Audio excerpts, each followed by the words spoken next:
বৈষম্য বিরোধী ছাত্র আন্দোলন সরকার পতনের এক দফা আন্দোলনে রূপ নেয়ার আগে ও পরে প্রাণ হারিয়েছে অনেক শিক্ষার্থী। সেই আন্দোলনে ক্রিকেটার এনামুল হক বিজয়ের কাছের এক ছোট ভাইও মারা যান। এরপর পাকিস্তান সিরিজকে সামনে রেখে প্রেস কনফারেন্সে এসে সেই ঘটনায় মনে করিয়ে দিলেন বিজয়। আপনারা জানেন যে আমার ভাই প্রিয় একটা ভাইয়ের মতোই, বলতে গেলে ভাইয়ের মতোই, মানে একদম ভাই, আমার খুব ক্লোজ ভাই, যেমন 3-4 বছর ধরে আমরা একসাথে আছি। ও মারা গিয়েছে এই ট্র্যাজেডির মধ্যে, ছাত্র আন্দোলনের মধ্যে।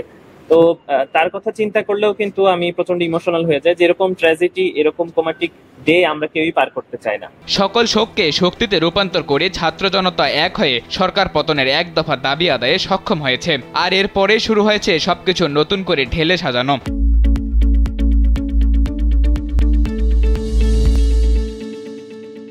বাদ যাচ্ছে না ক্রিকেটেও এখন পরিবর্তনের হাওয়া। আর সেই পরিবর্তনটা যেন হয় জবাবদিহিতামূলক। একই সাথে নিজেদের বাদ পড়ার কারণটাও সুস্পষ্ট জানতে চান ক্রিকেটাররা। ক্রিকেটে তো আমাদের বড় পরিসরে চেঞ্জ করার সুযোগ আছে। আমি মনে করি আস্তে আস্তে সেটার পরিবর্তন আমরা দেখেছি এবং আশা করি সামনেও হবে। আমি কেন টিমে আছি, আমি কেন বাদ পড়ছি, আমি কোথায় খেলছি, কি খেলছি না করছি, বা আমার ফ্যাসিলিটি কতটুকু হচ্ছে, আমি কতটুকু পাচ্ছি, এই জিনিসগুলো অবশ্যই প্রশ্নবোধক থাকে, যেগুলো আমরা সবাই চাই যে প্রশ্নটা সরে যাক, অ্যানসারটা আমরা ডিজার্ভ করি। সরকার পতনের পর বিসিবিতে পরিবর্তন কেবল সময়ের ব্যাপার মাত্র। তবে কৌশলে উত্তর দেয়া এনামুল হক বিজয়ের কাছে জানতে চাওয়া ক্রিকেটের ঠিক কোন জায়গাতে বড় পরিবর্তন দেখতে চান এই ওপেনার। আমি মনে করি ক্রিকেটটাকে ডেভেলপ করতে গেলে রুট লেভেল থেকে শুরু করতে হয়। সেটার ফল আমরা ন্যাশনাল টিমে পাই, বাট আমার কাছে মনে হয় রুট লেভেলটাকে আমরা মজবুত করাটা জরুরি।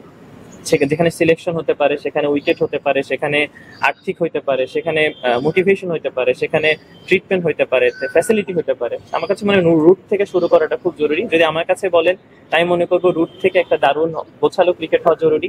ঢাকা বেজ, একটা মিরপুর বেজ আসলে আমরা ক্রিকেট খেলি, এই ইনডোর, এই আউটডোর। আমার কাছে মনে হয় প্রতিটা জেলায় জেলায় ফ্যাসিলিটিটা তৈরি করা, জেলায় জেলায় যে আমরা আগে ক্রিকেটে যে পছন্দ করে ভালোবেসে ক্রিকেট খেলেছি, সেটাতে আসলে চলে যাওয়াটা খুব জরুরি। জেলায় জেলায় ক্রিকেটের অবকাঠামোর উন্নতি চাওয়া এই ক্রিকেটার এদিন কথা বলেছেন সাকিব আল হাসান আর মাশরাফি বিন মুর্তজার নীরবতা নিয়েও, যদিও তার প্রত্যেকটি উত্তর ছিল বেশ সুকৌশলী। আসলে ইন্ডিভিজুয়াল পার্সনকে আমরা দেখে আসছি এবং ইন্ডিভিজুয়াল তাদের এক একজনের প্ল্যান থাকে, এক একজনের মাথা দিয়ে এক একজন চিন্তা আসে। আপনি যে প্রশ্ন করছেন এটার উত্তর আরেকজন আরেকভাবে দিবে, আমি একভাবে দিব। তো উনি কি চাচ্ছে, উনি কিভাবে এক্সিকিউশন করবে, কিভাবে আসলে খেলাটাকে চালাবে, কিভাবে রাজনীতিটা চালাবে, এটা একদমই ব্যক্তিগত তার বিষয়। আমরা আসলে ওনাকে যখন মাঠে পাবো, তখন আমরা as a cricketer Shakib Al হাসানকে চাই, as a person to person চাই। তো আমি মনে করি যে সাকিব আল হাসান যখন ক্রিকেটে আসবে, ক্রিকেটের বড় ভাই হিসেবে আমরা চোখের সামনে দেখতে চাই। সাদাতুর রাফি, কালবেলা। অবশ্যই বাংলাদেশের মানুষের একটা